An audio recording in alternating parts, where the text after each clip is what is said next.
வணக்கம். வாழ்க்கையில சில நேரங்கள்ல ரொம்ப குழப்பமா இருக்கும்போது, நம்ம பாட்டி சொல்ற ஒரு சிம்பிளான அட்வைஸ் எவ்ளோ பெரிய தெம்ப குடுக்கும் இல்லையா?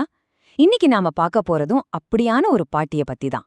ஆனா, இவங்க 1000 வருஷத்துக்கு முன்னாடி வாழ்ந்த ஒரு பெரிய கவிஞர்.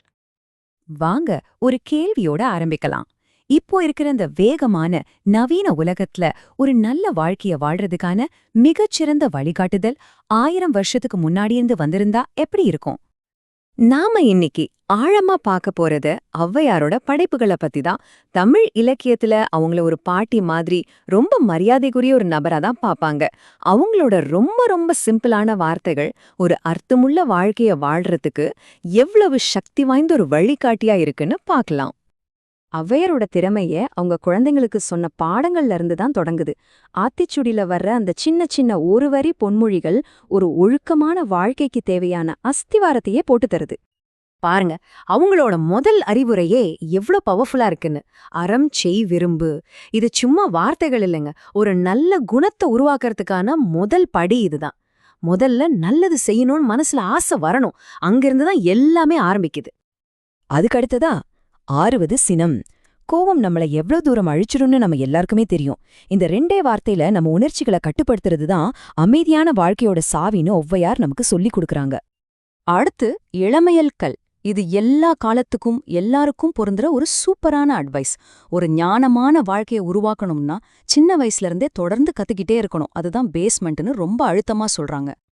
இதே மாதிரி இளைஞர்களுக்காக எழுதின அவங்களோட அடுத்த நூலான கொன்றை வேந்தன்ல இன்னும் கொஞ்சம் ஆழமா போறாங்க. நம்ம வாழ்க்கையோட மையத்துல மரியாதையும் குடும்பமும் தான் இருக்கணும்னு ரொம்ப அழகா சொல்றாங்க.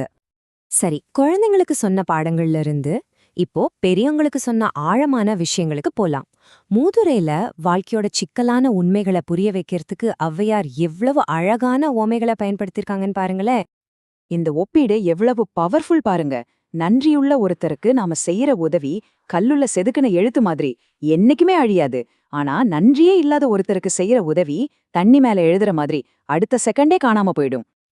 இது ஒருத்தரோட குணத்தோட மதிப்பு விளக்குற ஒரு அற்புதமான உருவகம். ஒரு தங்க குடம் உடைஞ்சு போனாலும் அது தங்கம்தான். அதோட வேல்யூ குறையாது.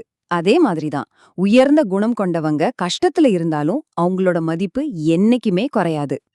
அப்போ இதிலிருந்து நமக்கு என்ன தெரிய வருது? ஔவையாரோட வார்த்தைகள்லாம் சும்மா பழைய கவிதைகள் இல்ல. அதெல்லாம் இன்னைக்கு நம்ம வாழ்க்கைக்கு தேவையான ரொம்பவே பிராக்டிக்கலான உலக பொதுவான பாடங்கள். அவங்களோட எல்லா படைப்புகள்லயும் ஔவையார் திரும்ப திரும்ப சொல்ற ஒரு விஷயம் கல்விதான். படிப்புங்கிறது முக்கியம் மட்டும் இல்ல, அதுதான் ஒரு மனுஷன் சம்பாதிக்கக்கூடிய மிக அடிப்படையான மிக மதிப்புமிக்க சொத்துன்னு சொல்றாங்க.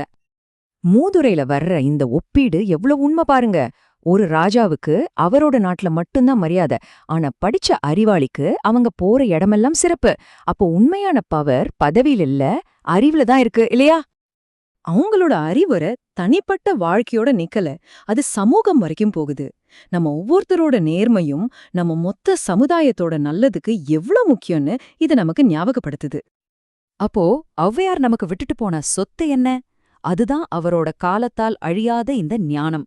1000 வருஷத்துக்கு முன்னாடி எழுதுனதா இருந்தாலும் இன்னைக்கும் நம்மளோட பிரச்சனைகளுக்கு ஒரு தீர்வா இருக்கு. அதுதான் அதோட ஸ்பெஷல். அவங்களோட நல்வழிங்கிற நூல்ல இழப்பு மாதிரி வாழ்க்கையோட ரொம்ப கடினமான உண்மைகளை ஏத்துக்கிறதுக்கு ரொம்ப ஆழமான, அதே சமயம் ரொம்ப நேரடியான பிராக்டிக்கலான அட்வைஸ் கொடுக்கறாங்க. சுருக்கமா சொல்லணும்னா ஔவையாரோட ஞானம்ங்கிறது நம்மளோட வாழ்நாள் முழுக்க கூட வர்ற ஒரு நண்பன் மாதிரி. சின்ன வயசுல இருந்து வயசான காலம் வரைக்கும் நம்ம வாழ்க்கையோட ஒவ்வொரு கட்டத்திலையும் அது நமக்கு வழிகாட்டுது. சரி, இந்த ஒரு சிந்தனையோட இன்னைக்கு முடிச்சுக்கலாம். இவ்ளோ வேகமா மாறிக்கிட்டே இருக்கிற இந்த உலகத்துல ஔவையார் சொன்ன எந்த ஒரு காலத்தால் அழியாத உண்மைய நீங்க உங்க கூட எடுத்துட்டு போக போறீங்க?